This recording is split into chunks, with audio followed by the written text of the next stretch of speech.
So this, my friends, is the Solstick Pitchwing 149. Just doing an on the table review before I get on the snow because I'm pressed for time with this and got to get it back. So it's a quickie, but I'm gonna get some time on the snow and just as soon as everybody leaves and my nanny comes back. But anyways, this is basically just, from what I understand, a 149. It's kind of small. It looks like it might be a powder board, but it actually is a lot more of a groomer carver than a powder board, and you can see why right here. And just you read their site, that basically how it's marketed, how it is marketed. But you can see the camber comes down to, right here where the nose starts. So it's got a generous amount of camber. It's got a pretty stiff flex. I can get my hands under there pretty quick. Then, as you can see from the graphics, it's all very surf inspired, but it's for just carving groomers up surfy style. And I hate when I do that. I run my fingers up and you catch a little piece of fiberglass. Ouch. Son of a bitch. That one's in there. But anyways, you can see the nose is much more wider than the tail. And it's not a super short fatty for a 149. I think it's only like a 26.2 waist, coming down to like 27.9 or 28, somewhere around there.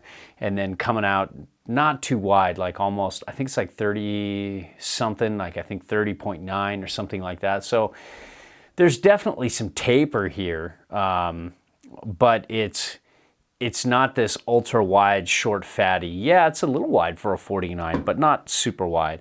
So I'm really looking forward to seeing what this does on groomers. And trying something new here. Just gonna save some time and read some things off to you from what I discovered. When I measured from the difference between nose and tail on board, if I was counting from here, because you've got this kind of like, this cutout here. So this tail isn't really what it is if you measure from the back here.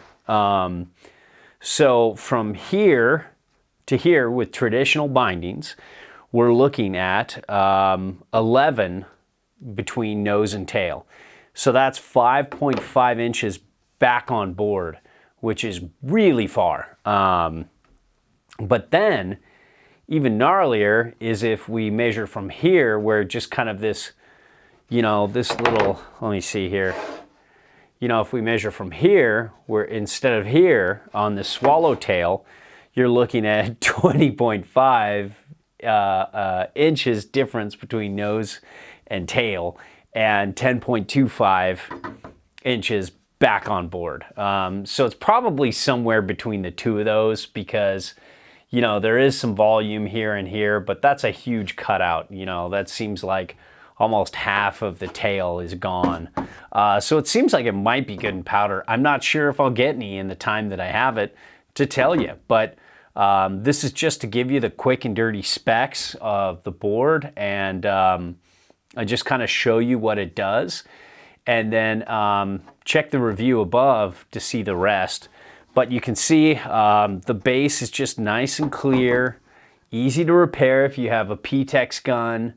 I love that. I love having the graphics underneath. I think the bases do much better that way. And I like that there's, 6 inserts, 2, 4, 6, 2, 4, 6 in the front here. Some of these small boards sometimes skimp on inserts because they really want you like in a certain spot on this board. And from what I understand, yeah, you want to ride this a little narrower, you want to ride this a little more directional. You can turn it this way and get a little more slashy. But if you really want to carve like you see in the videos on his site, this is a board that kind of requires a more directional stance.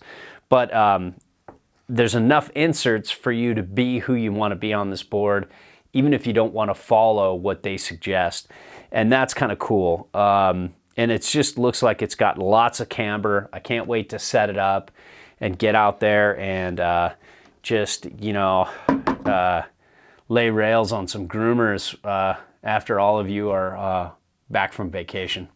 So there you have it. That's the Pitchwing 149, and looking forward to riding it.